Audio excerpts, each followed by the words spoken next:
Assalamualaikum teman-teman. Aku mau share tentang sikung di rumah majikan sebelum tanda tangan kontrak, baik dan buruknya. Jadi aku di sini itu menurut pengalaman aku pribadi dan pengalaman beberapa teman yang lainnya ya.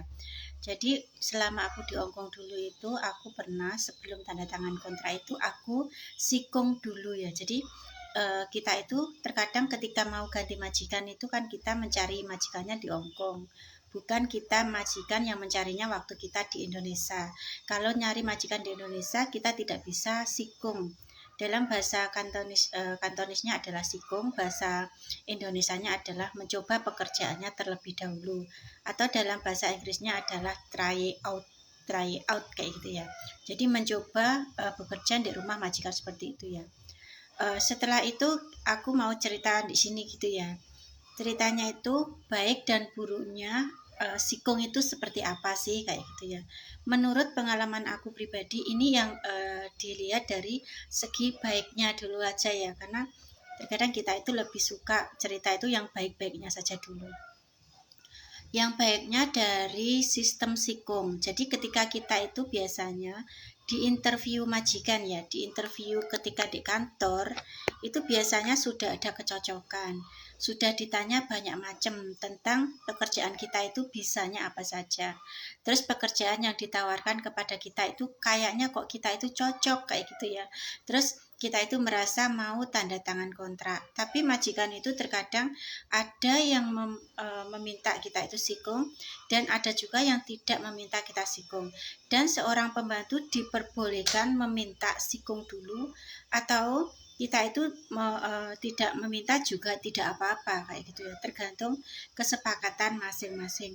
Ada majikan yang ketika kita minta sikung diperbolehkan, itu juga ada. Terkadang ada juga yang kita meminta sikung tetapi tidak diperbolehkan, itu juga ada. Terus terkadang ada juga seorang TKW CC yang mencari majikan disuruh sikung dulu tapi dia tidak mau, juga ada. Terus ada juga yang majikan itu menyuruh sikung dan si CC itu mau, itu juga ada.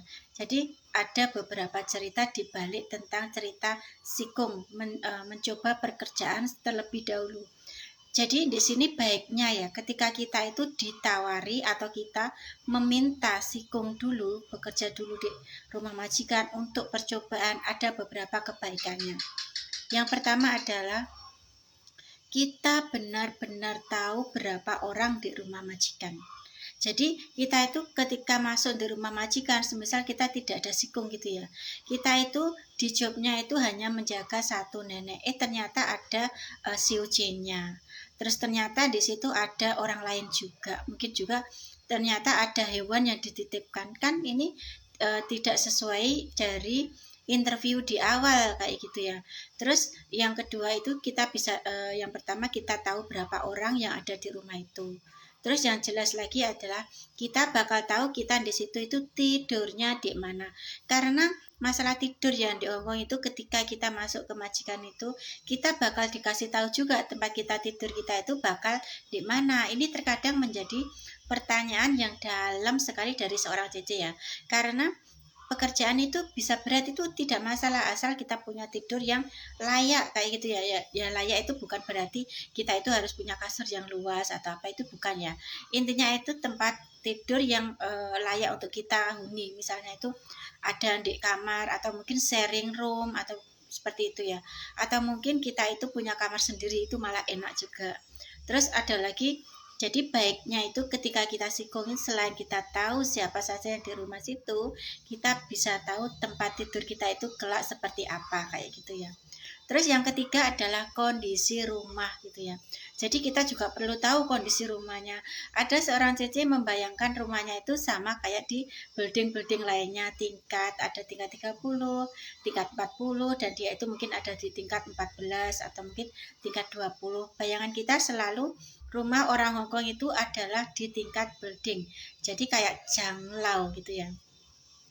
Tetapi ini semua tidak menuntut kemungkinan ketika kalian itu mendapat majikan itu di pelosok. Misalnya di Taipu sebelah pelosok, di Yunlong sebelah pelosok, Saikung sebelah pelosok. Ini bakal kalian itu biasanya tinggalnya itu di pinggir-pinggiran. Jadi di sana itu ada beberapa TKW juga, tapi jarang sekali kita temui. Beda lagi kalau kita itu tinggalnya di Sengsi. Sengsi itu adalah perkotaan ya kalau bahasa Hongkongnya ya. Itu banyak sekali, mungkin bahkan setiap hari itu kita ketemu di pasar, kita itu belanja. Kita itu bahkan mudah sekali menemukan toko Indonesia ketika kita itu tinggalnya di Sengsi, di perkotaan, di daerah di Hongkong kayak gitu ya. Jadi ini ketika kita sikung itu kita bisa mendapatkan banyak hal, info-info yang perlu kita dapatkan sebelum kita itu srek dengan majikan tersebut. Jadi yang pertama banyaknya orang, yang kedua tempat tidur, yang ketiga adalah keadaan rumah majikan. Jadi 3 hal ini termasuk hal yang paling penting ketika kita itu ingin bekerja di rumah majikan seperti itu ya. Terus ada lagi yang keempat adalah kecocokan. Saat kita sikung itu, misalnya ya jobnya itu menjaga nenek. Saat kita bertemu, aku di videoku yang dulu itu pernah ya membuat satu postingan. Kalau job kalian itu di Hongkong nyarinya, misal itu menjaga seorang nenek, kalau anak kecil, bayi itu kita tidak perlu ditanya ya. Anak kecil itu mudah sekali luluh kalau kita jaga, kalau kita itu benar-benar sayang sama dia, benar-benar kita itu benar-benar mengasihi, menjaganya dengan baik, itu mudah sekali luluh. Dan sekali lagi bayi, menjaga bayi menurut aku ya tidak ada kesulitan sama sekali.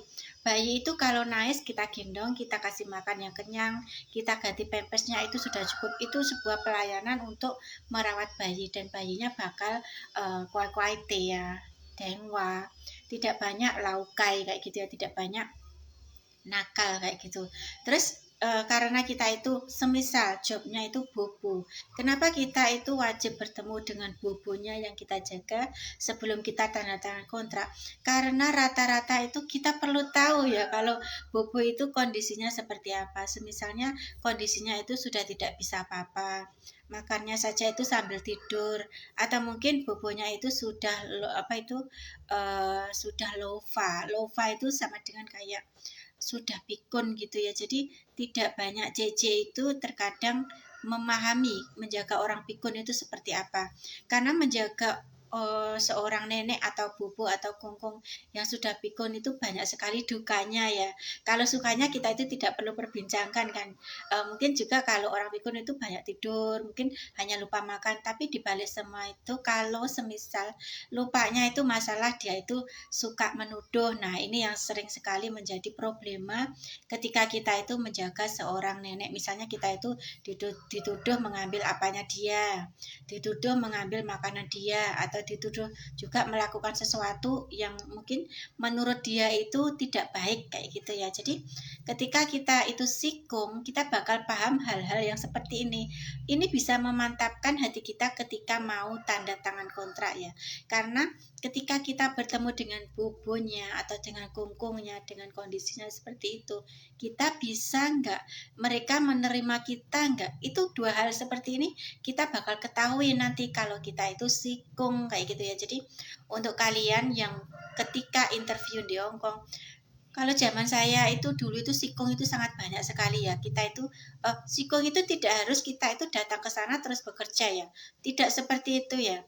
Sikung itu biasanya kalau ini sikung yang normalnya ya. Kalau sikung yang disuruh bekerja di sana itu sikung yang benar-benar di rumah itu butuh sekali pembantu dan tidak ada orang sama sekali, dan mereka itu inginnya itu cepat bekerja di sana, menunggu visanya di sana. Itu juga ada ya. Ada beberapa hal yang terkadang melihat kondisinya saja dulu. Tapi lazimnya sikung di sana itu kita hanya ke sana itu 1 hari atau setengah hari. Contohnya seperti ini ya. Ada satu CC itu sudah interview majikan. Jobnya itu misalnya jaga bayi atau jaga bobo ya. Dia pagi disuruh datang ke sana misalnya jam 8. Terus dia ke sana itu sama majikannya itu terkadang ada dititipin belanja, disuruh beli ikan atau apa. Itu kalau semisal dia dititipin ya, terus dia dibawa ke rumah.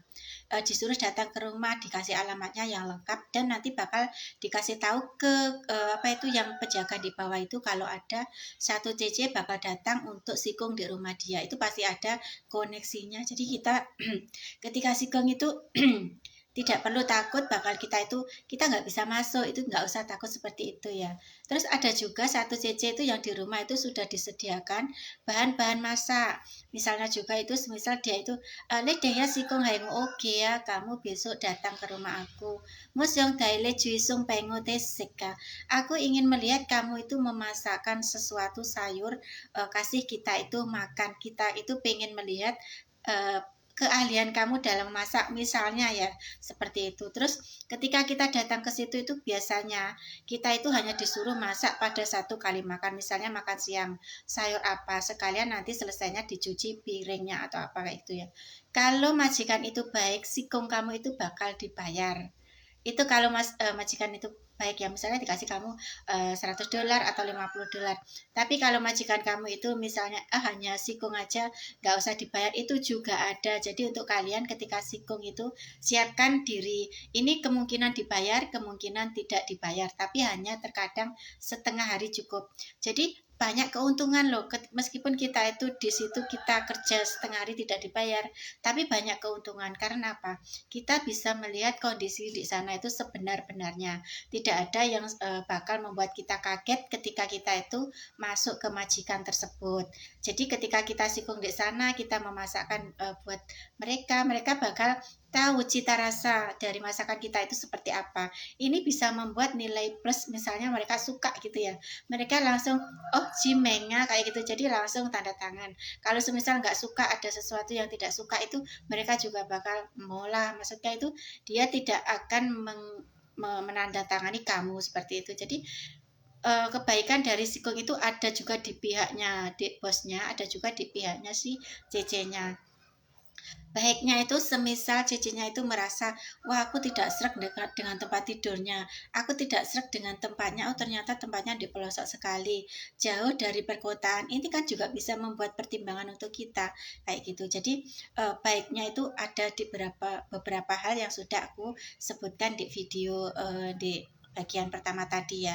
Ada kalau kita itu bisa tahu berapa banyak orangnya, bisa tahu keadaannya di sana itu seperti apa, bisa tahu jobnya itu apa juga, bisa tahu tempat tidur kita itu seperti apa di majikan situ kayak gitu ya. Jadi ini membuat kita itu lebih tenang ketika kita itu nanti suatu ketika kita bekerja di situ 2 tahun mendatang, dan kita bakal sudah tahu keadaannya di situ, tidak ada masalah lagi seperti itu ya.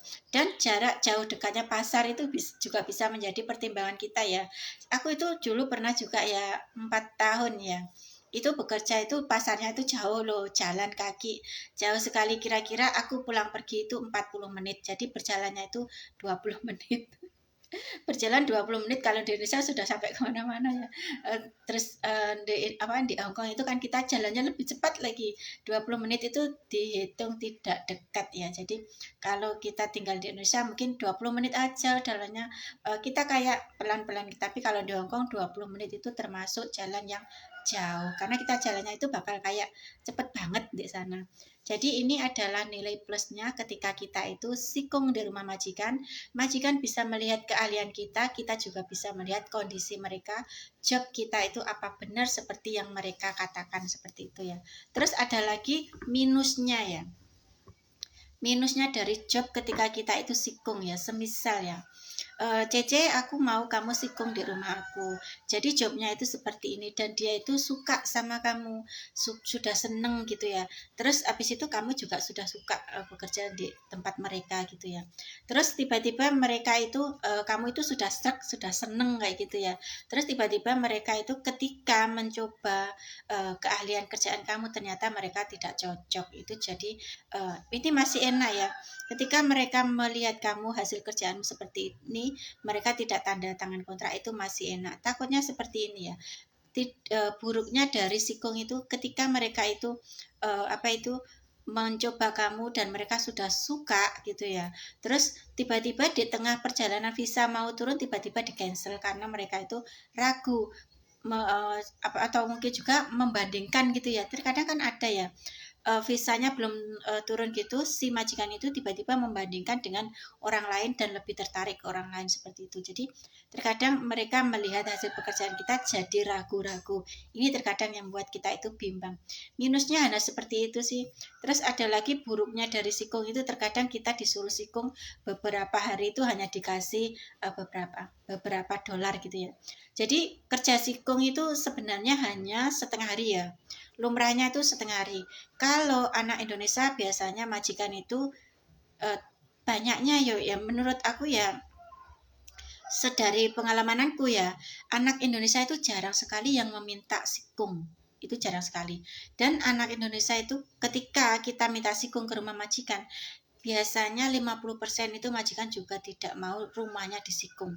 Itu juga tidak mau. Jadi mereka itu cenderung lebih baik saya lah. Jadi nggak usah lihat dulu rumahku. Nanti saja kalau kamu sudah ada visa, kamu bisa kerja di rumahku. Jadi tidak suka rumahnya itu dilihat-lihat dulu. Kan ini membuat keraguan kayak gitu ya. Kita itu terkadang ketika kita ingin tahu rumah mereka, keadaan neneknya, atau mungkin bayinya yang dijaga, atau mungkin anak yang berkebutuhan khusus itu dijaga, itu kayak bagaimana kondisinya, tapi majikan itu tidak memperbolehkan kita sikung.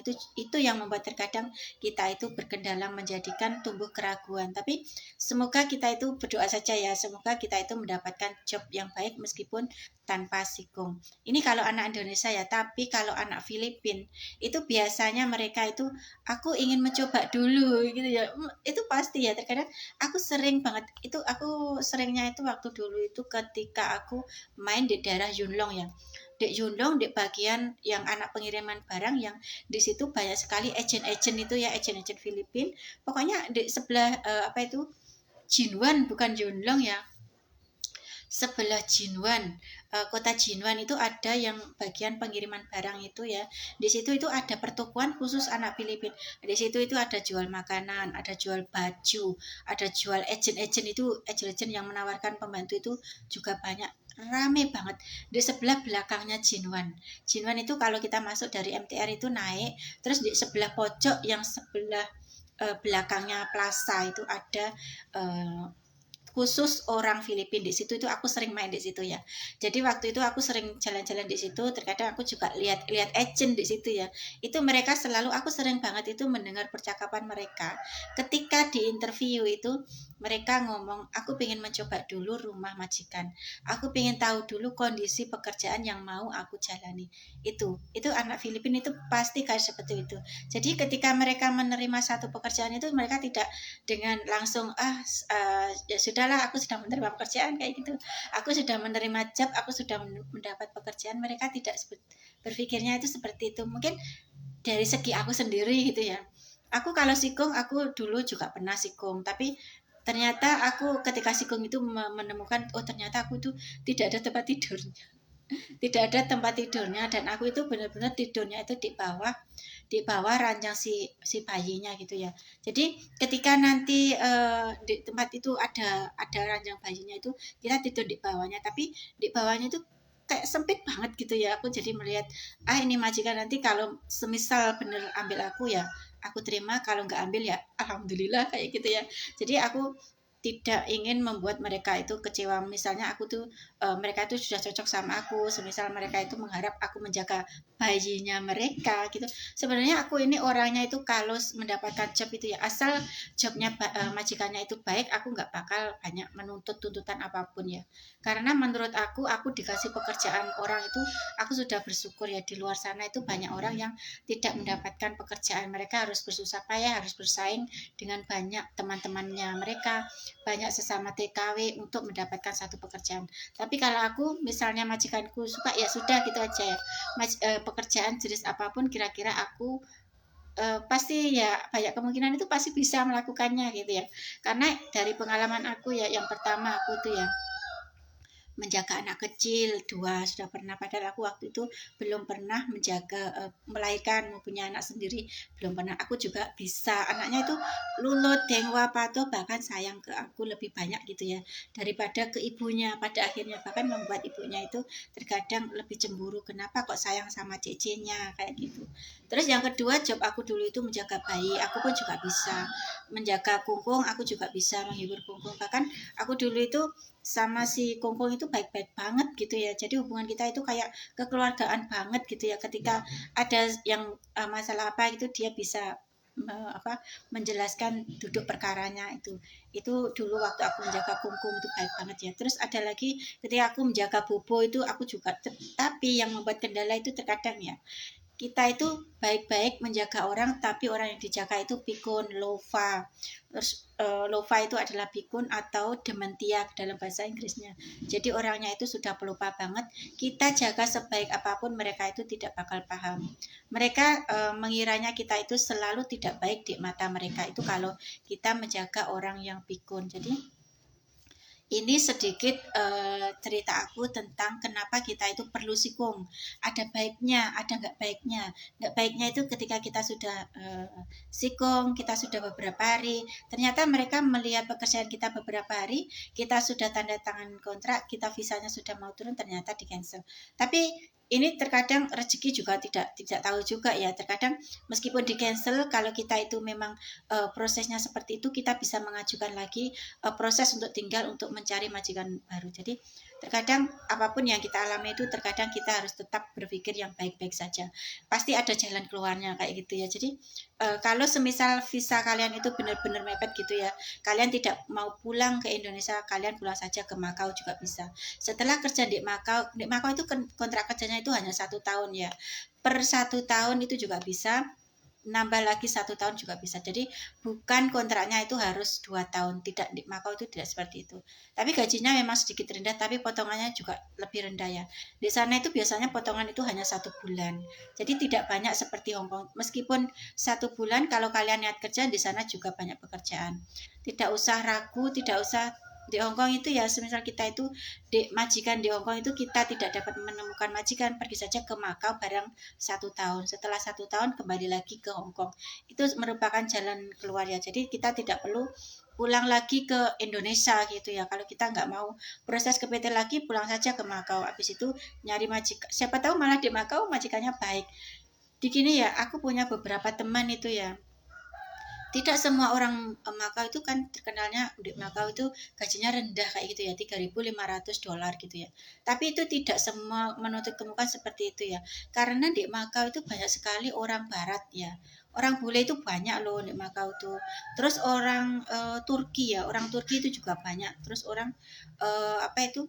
Yang satunya itu orang, pokoknya orangnya kayak orang Arab gitu loh ya. Itu banyak sekali di sana. Orang apa gitu namanya, orangnya tinggi-tinggi. Terus kalian di sana itu kalau semisal usia kalian masih muda, bahasa kalian bagus, bisa kerja di toko atau di restoran dengan modal, tapi dengan modal biaya cash sekitar ada yang 12.000, ada yang 13.000, ada yang 15.000, tergantung gaji kalian seperti itu ya. Jadi ini sedikit ceritaku tentang sikung di rumah majikan.